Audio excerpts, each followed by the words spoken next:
Folks, they're back. The Prince George Symphony Orchestra returns to Vanier Hall this weekend in their main stage series. This weekend's performance interesting because it's a discovery concert. What does that mean? Well, you get to discover a lot more about Tchaikovsky, learn a little bit more about each piece before the orchestra performs it. We'll introduce you to a little bit about Tchaikovsky and so much more on CKPG Today.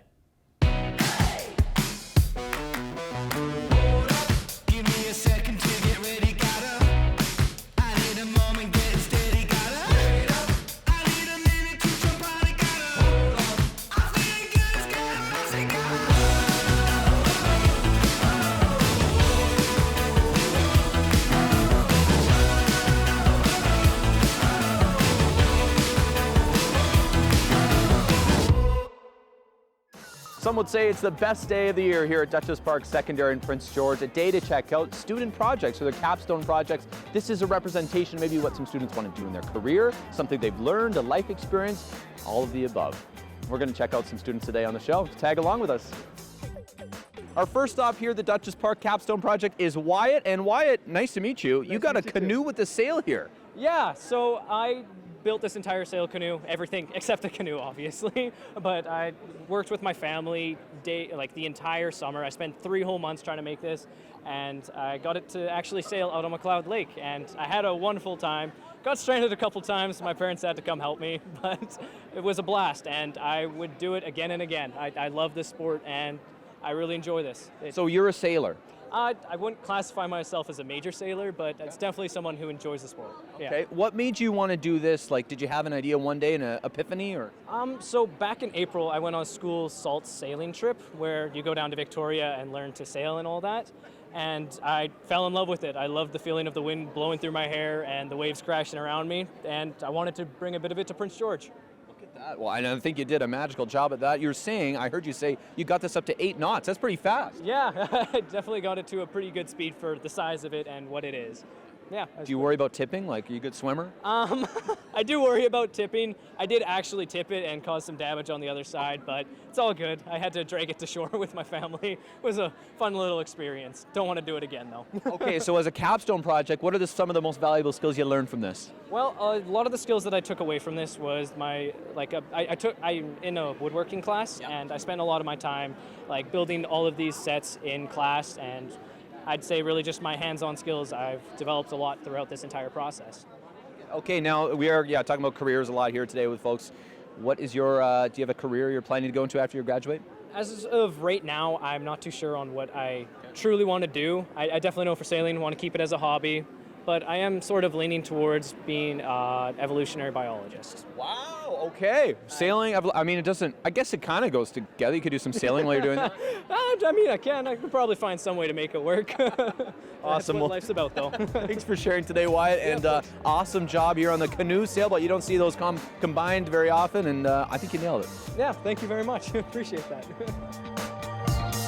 Our second stop here at the Duchess Park Capstone Projects is Emily Clark's Career Fair project, which we were actually here for. Emily, good to see you again. Nice to see you. Yeah, so tell me a little bit about this career fair that you put on and how it, I guess some of the skills you learned to make your capstone project. Yeah, so for my capstone, I organized a career fair here at the school in November. I brought in about 21 different professionals, and they set up a table in the canyon. Students were able to interact with them, discover new careers, learn more about some that interested them. I would say the biggest skill that I learned was communication. I sent a lot of emails, talked to different teachers, had to set this up with the administration, so it was just communicating with a bunch of different people. Would you say it made you want to be an event planner or made you not want to do that? You know what, I did consider it, and it was a skill that I didn't know I had, and it was great. I got to develop lots of skills in event planning, and I was thinking maybe I could do it further down the road, but I'm not sure. Yeah, I like it. What was some of the feedback that you heard from students who attended the career fair? Because I got to say, Emily, we've attended a lot of things like this over the district, over our time, and this is the one I'd say that the students were most engaged in. Yeah, I heard a lot of positive feedback. There was a lot of people who had discovered careers they hadn't heard of before. There was some pretty interesting ones there, like the radiation therapist, occupational therapy, so lots of positive feedback. It was awesome. I think we met some future Fun Chaser candidates, maybe, so that was good too. Awesome. But what did you hear from teachers? They must have been just as blown away as everyone else. I did have a couple teachers come up to me and say that they might be interested in a career change after coming to this fair. Yep. The school district's going to be like, oh, that darn Emily, she's taking our teachers away. But that's mission accomplished. Yeah, it totally could not have been more successful. So career-wise for you, now, of course, your dad's big into the photography. He is. Yeah, so what about for you? What does the future lie ahead? I think I'm going to take a degree in health sciences and then pursue a career in the healthcare industry. I like it. Okay, so did you discover this at your own career fair? I did. I got to talk to lots of people in that field, and it really interested me. Mission accomplished. Mission accomplished, indeed. Thanks so much for spending the time to talk to us Thank today, you. Emily. Nice to see you. It all started when I made my first drum here, and then I made a second one as well, and then it started to progress into other aspects of the culture. Miss an episode? That's okay, life gets busy. We get it. Or maybe you didn't miss anything, but you're here to watch that one feature again because honestly, it was that good. No judgment. Here's the good news. You can relive every moment of the CKPG Today Show whenever you want. Head over to ckpgtoday.ca, click on the Today Show tab, and voila. So grab some snacks, kick back, and binge away because let's face it, life's too short to miss out on great local TV.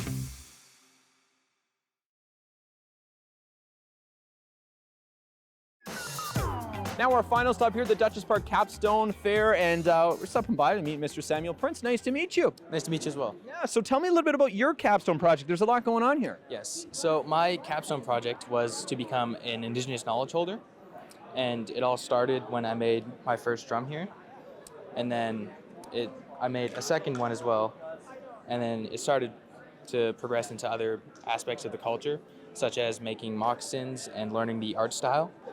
And also, I started beading when I moved to Prince George. Okay. Where did you move to Prince George from? I lived in Tchaikovsky for a little while.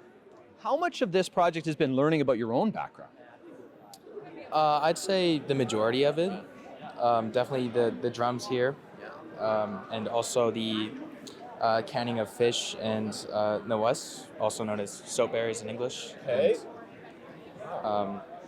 Yeah, most of this was learned when I was living in Tchaikovsky, and a little bit was learned here at different organizations I got the experience to join. What would you say do you have a most surprising part or the hardest part of putting this together? The hardest part, I guess, would be the moccasins. That took the most amount of time. That was... You handmade these? Yes. Wow. How many hours? I did stop counting.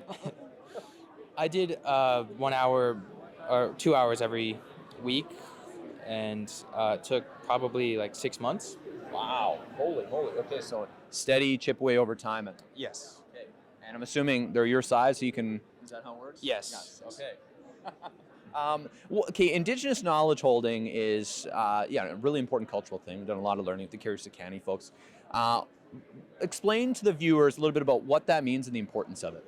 So being a knowledge holder is essentially just learning the knowledge from the current elders, so eventually you can pass it down to the next generations, and then they can do the same eventually. So all these things, little things, is like how to make moccasins, how to make a drum, all these kinds of things? Yes. Okay. And who are some of the elders you talked to? Some of your family members, others? Yes, I talked to Vince Prince, Francois Prince, and the art was taught to me by Clayton Goche, James Madam, and also my father, Garth Prince. And the beading was taught to me by an elder from Burns Lake. I don't currently remember her last name, but her first name is Gloria. That's so cool, though. Yeah. And as far as lots of folks out there are trying to learn their past, learn about their families and the history, what would you say? What was the journey like for you, and would you encourage others to do the same? The journey for me was definitely very fun and also very helpful to learn more about myself and not just my culture. And I would definitely encourage other people to do the same. Well, Musty Cho, thanks for sharing today. Samuel, this is very interesting, the Duchess Park Capstone projects. We've learned so much today, Samuel, and I think this is a great grand finale, so thank you for sharing.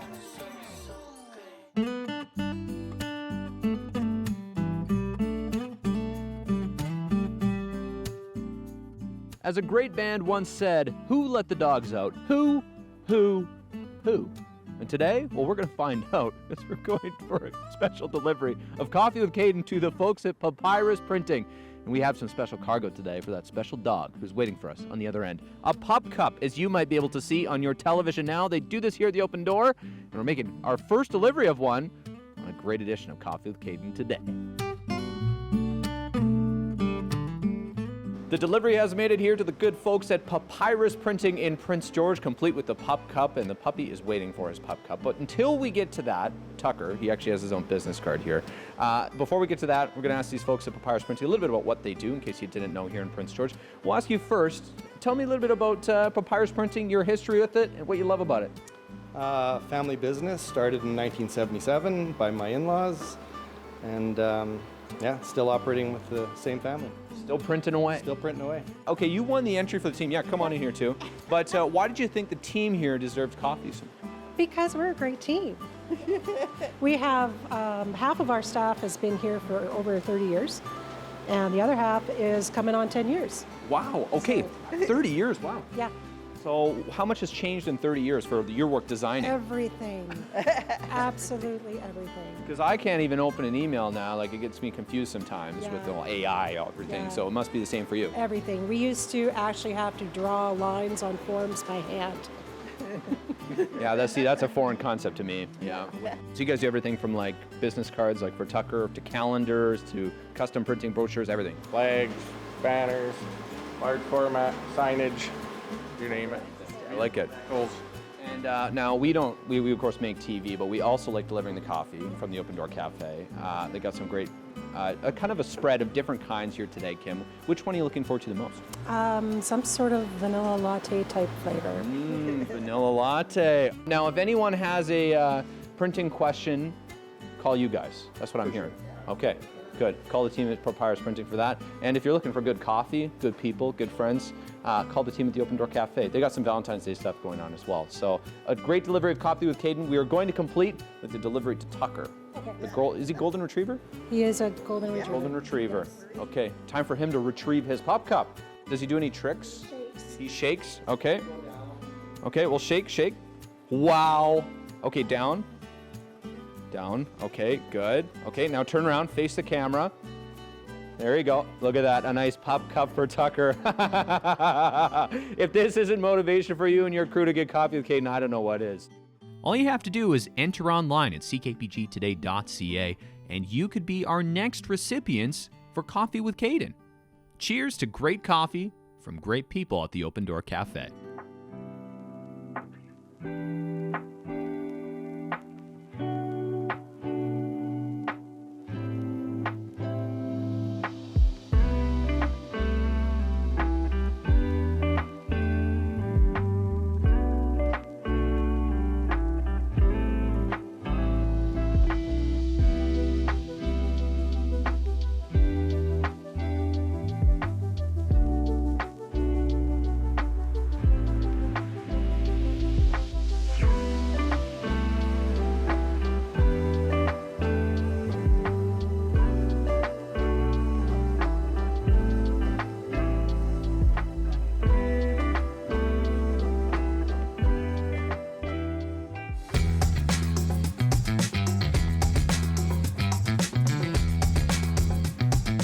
Tired of missing the good stuff? Let CKPG Today come to you. Our new weekly email newsletter delivers local stories, contests, and can't-miss moments from the show straight to your inbox. No digging through social media anymore. It's free, it's easy, and it's very local. Sign up now at ckpgtoday.ca or by scanning the QR code on your screen now.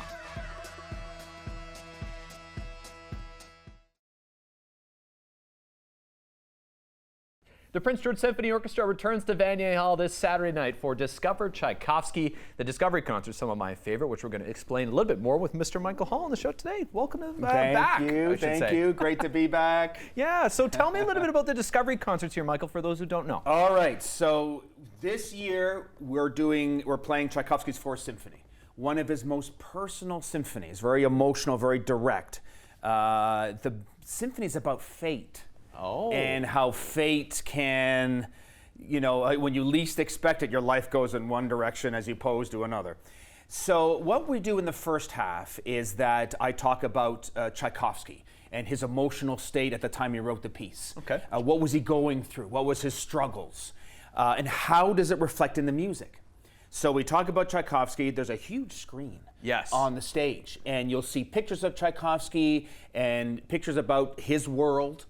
And then we have live orchestral examples. So we're delving into the music. We're delving into why the piece sounds the way it does, and how does it relate to Tchaikovsky, and why is it about fate, and what does that mean musically? So we have examples, so the audience get right up close and personal to it. Then the second half, we play the whole symphony through. And at that point, you know why it works the way it does. And you've got an insight into how the piece is. And so you listen to the whole performance of it in the second half. It's great. I always love the idea of discovery. You discover Tchaikovsky. You discover why the music is so great. You discover the power of a symphony orchestra. Yeah, I was going to say. You know what I mean? That's another part of it. So it's a great way for audiences who have never, let's say you've never come to a symphony orchestra, and you want to know why it's so exciting. Yeah. Great way in. If you've been to our concerts, it's a nice way to deepen your understanding of the music. So it's just a great behind-the-scenes look at Tchaikovsky, the composer, and the music, and why the music is so great and why it's made the way it is. I like this. Okay, so I'm going to make a comparison for people. You know, if you're watching hockey or baseball or football, whatever, and then you go in person and there's no commentary. This is you go in person, but you get the commentary. Yeah, that's essentially what it is. That's exactly right. So you get elucidation on what's going on and why. And isn't it great with good commentary? Not all sports commentary is good, right? But you are the best commentary. But when you're right. You're absolutely right. When you get this commentary, then you really get a sense of, okay, I see why that's so great. Yeah. Oh, no wonder he wrote it this way. I mean, it all clicks. And this is what we're trying to do with a concert like this. I also, you said about sports too. I also think even in a greater way, you can look at a football game and you can appreciate the athleticism and what's going on. But if you know a little bit more about the nuances, right, and how it works and why that pass was great and why at that moment it was great, boy, your enjoyment doubles. And this is the whole idea behind a piece like Tchaikovsky's Fourth Symphony. It's already emotional, it's already powerful, but if I could know a little bit more about how it relates to his life and why the music is the way it is, fantastic. Tchaikovsky, for you, where is he on your Mount Rushmore of composers? Oh, he's very high. Yeah. This is one of the best ones. Well, that's it. And his listen, and I'm going to say this too on Saturday. It's a nutcracker. Same composer as a nutcracker we do every other year. Okay. So audiences know Tchaikovsky in their ears already. And I love him because he's emotional. His heart's on his sleeve. There's no hiding how he feels. And, happiness, despair, anger, it's all in the music. So there's something really visceral about his music and conducting it and performing it, and we hope the audience will really respond to that. So I think his music is just fantastic as far as its directness and power. There's nothing like it. What part of the symphony do you think is the most prominent in Tchaikovsky's music? Is there the woodwinds or the percussion? That's a great question. Really, it's all of them, I have to say, because at different moments you have this, for example, in the Fourth Symphony, this heartbreaking oboe melody at the beginning of the second movement. Just oboe and plucked strings. So simple. Wow. But it just breaks your heart. So that's an oboe melody. So then, in the first movement, for example, it's a cacophony of sound from the brass and the percussion. Loud, exciting, energetic, rhythmic. So he has an amazing way of taking the sections of the orchestra strings, again, these lush melodies, big melodies that the entire string section plays, all unison, every single player. So he has this ability to really maximize each of the sections of the orchestra. It's great. I love it. We learn everything when you come on, Michael Hall. Whether it's words like cacophony, you manage to work into a sentence. Right. Or football passes, like whatever. Yeah, that's right. Talk about it all here with Mr. Michael Hall. And you can hear him talk some more on Saturday night, 7:30 at Vanier Hall.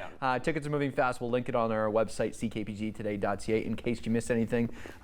This is going to be a great one. It's great for first-timers. Absolutely. Very much so. Thanks for coming in today. Thank you. My pleasure.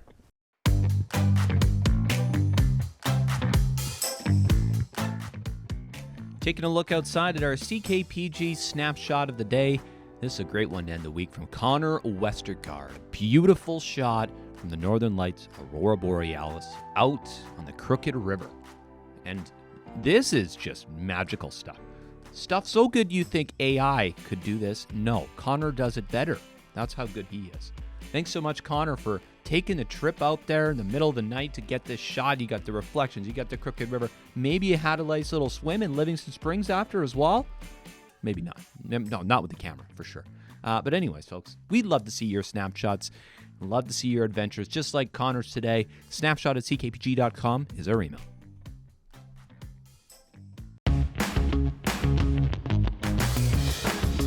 Hey there, got an idea or a suggestion for the show? Reach out and connect through our social media or send us an email at letstalk@ckpgtoday.ca.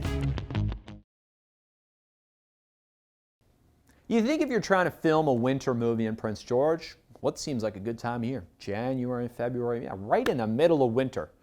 Well, it's not always how it goes, as the folks who tried to make the Dreamcatcher movie found out. They found out the hard way. Not enough snow. So what do? Well, today in local history, as we see, brought in snow machines.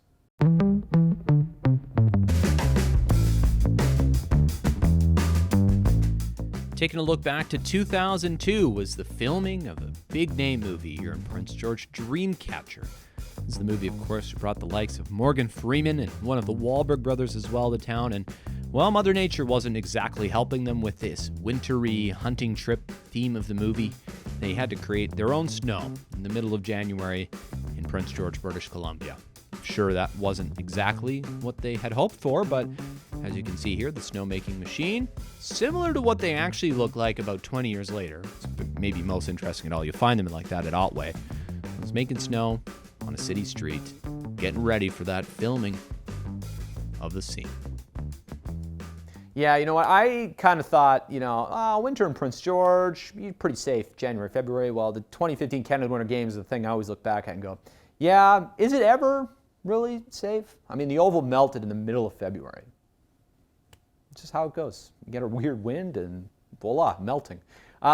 Thanks so much for watching this week, folks. It's been a joy. It was great to deliver Coffee with Caden today as well, so stay tuned for next month's chance at you and your crew to get some free stuff from the Open Door Cafe. All you got to do is head online to our website to sign up for that. And we'll see you after the weekend, folks. Bye for now.